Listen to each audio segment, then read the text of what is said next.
Today, we're heading back to a seemingly quiet moment in American history, the U.S. presidential election of 1820. Hmm. On the surface, it looks like, well, almost a non-event, right? James Monroe running for re-election, basically no opposition. Right. But, you know us, we're digging deeper. Exactly. And that near total lack of a fight is actually what makes 1820 so interesting. It forces you to look past the usual election noise and ask, well, what does an election with no real contest tell you about where the country's headed? Yeah, Because even though it looked like unity, there were definitely some significant tensions bubbling under the surface. absolutely. And we've got some great historical sources to help us unpack this, accounts describing the politics, the mood of the country back then. Yep. So our mission today is really to dissect this, understand those hidden forces despite the lack of a campaign, and see what kind of shadow they cast later on. Sounds good. Okay, so let's set the stage. What was the vibe in America around 1820, this era of good feelings we hear about? Well, yeah, that's the label historians often use, era of good feelings. And it mostly comes from the fact that the Federalist Party had pretty much collapsed after the War of 1812 and that whole Hartford Convention mess. Right, that didn't go over well. Not at all. So with the Federalists out of the picture, the Democratic Republicans were basically the only game in town. James Monroe's in the White House. And, yeah, outwardly, things seemed pretty harmonious. But was it really all good feelings? I mean, was that label, totally accurate? Were there rumblings, tensions, even inside that one big party? That's the key question, isn't it? Because, just because there's no other party competing doesn't mean everyone agrees. Sure. In fact, you could argue the lack of an external enemy let these different factions within the Democratic Republican Party start jockeying for position more openly. They're already thinking about the future, about who'd come after Monroe. Oh, So, okay. yeah, on the surface, unity. Underneath, the beginnings of the next round of political battles were already forming. Got it. And right in the middle of this, you've got James Monroe himself going for term two. Tell us a bit about him, his background, what he'd achieved by then. Sure. Monroe was, he was classic founding father generation. Yeah. Fought in the Revolution, politically tied to Jefferson, Madison, solid credentials. Right. And his first term, well, it wasn't quiet. He oversaw getting Florida from Spain, big deal, strategically. Mm-hmm. He signed the Missouri Compromise in 1820 itself, which was this very tricky attempt to deal with slavery's expansion. A very temporary fix, as it turned out. Oh, absolutely. Temporary is the word. And of course, he laid out the Monroe Doctrine, telling Europe to stay out of the Americas. That shaped foreign policy for, well, ages. So his vision was generally about unity, building the nation. Yeah, nationalism, unity, federal support for infrastructure, roads and canals, and being pretty careful about expanding westward too quickly. He faced challenges, sure, but that was the broad picture. Okay, so a popular incumbent, big first-term achievements, explains the lack of challengers mostly.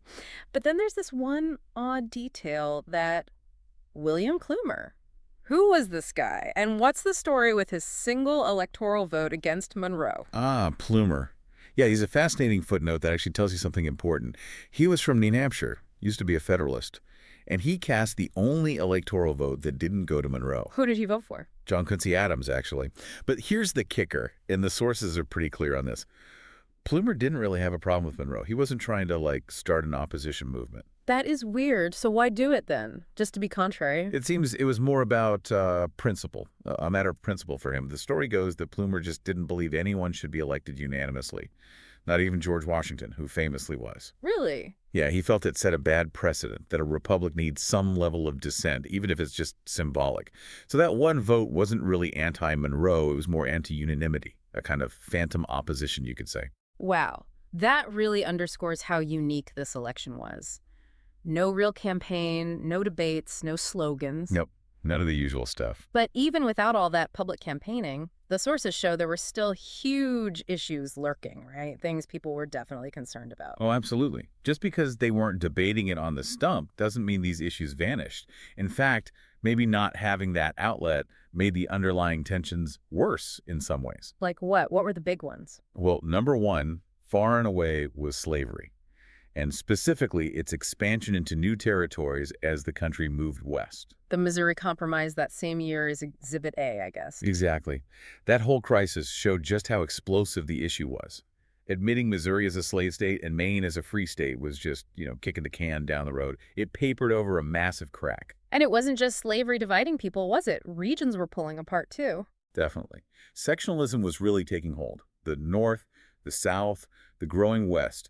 It had increasingly different economic interests, different social structures, different ideas about federal power versus states' rights. So what competing agendas were forming? Yeah, very much so. Monroe could talk about national unity all he wanted, but these regional divides were real and getting deeper. Right. And another thing, even though Monroe had no opponent, the next generation of leaders was already playing the game behind the scenes. Like who? Oh, guys like Henry Clay, Andrew Jackson, John C. Calhoun, they were all part of the same Democratic-Republican Party, but they were already maneuvering, building alliances, thinking about who would lead after Monroe left office. This election, quiet as it was also about positioning for 1824 and beyond. Right, the future power dynamics. So, okay, you have these underlying tensions, future ambitions swirling around. But the actual results when they came in were just a landslide for Monroe, weren't they? Totally overwhelming. As we said, Monroe got 231 electoral votes.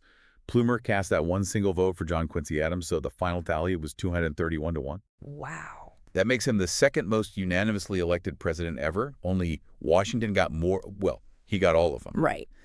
And while, detailed popular vote records from back then are kind of sketchy, what we have shows massive support for Monroe. No big scandals, no major controversies dogging him, just smooth sailing on the surface.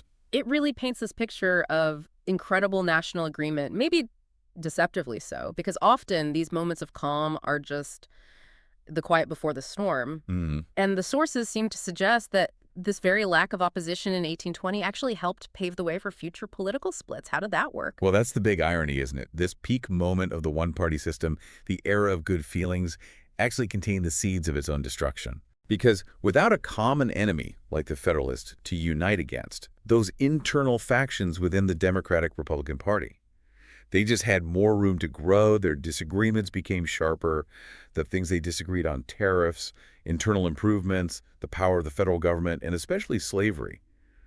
Those issues started to really drive wedges between them. And that eventually just blew the party apart. Pretty much. By the time the next election rolled around in 1824, the party was completely fractured. You had multiple candidates all claiming to be Democratic Republicans. And out of that chaos, you eventually get the split that forms Andrew Jackson's Democratic Party and the opposition Whig Party later on around the 1830s. So 1820's unity, it was really fragile, a temporary thing before a major political realignment. And the Missouri Compromise didn't really solve the slavery issue either, did it? Not even close. It was a Band-Aid on a gaping wound. The fundamental conflict over slavery just kept getting worse and worse over the next few decades, ultimately leading straight to the Civil War. So yeah, the 1820 election might look calm, but the forces that would tear the country apart were already very much active. So when we step back and look at this quiet election, what's the big takeaway? What does 1820 tell us?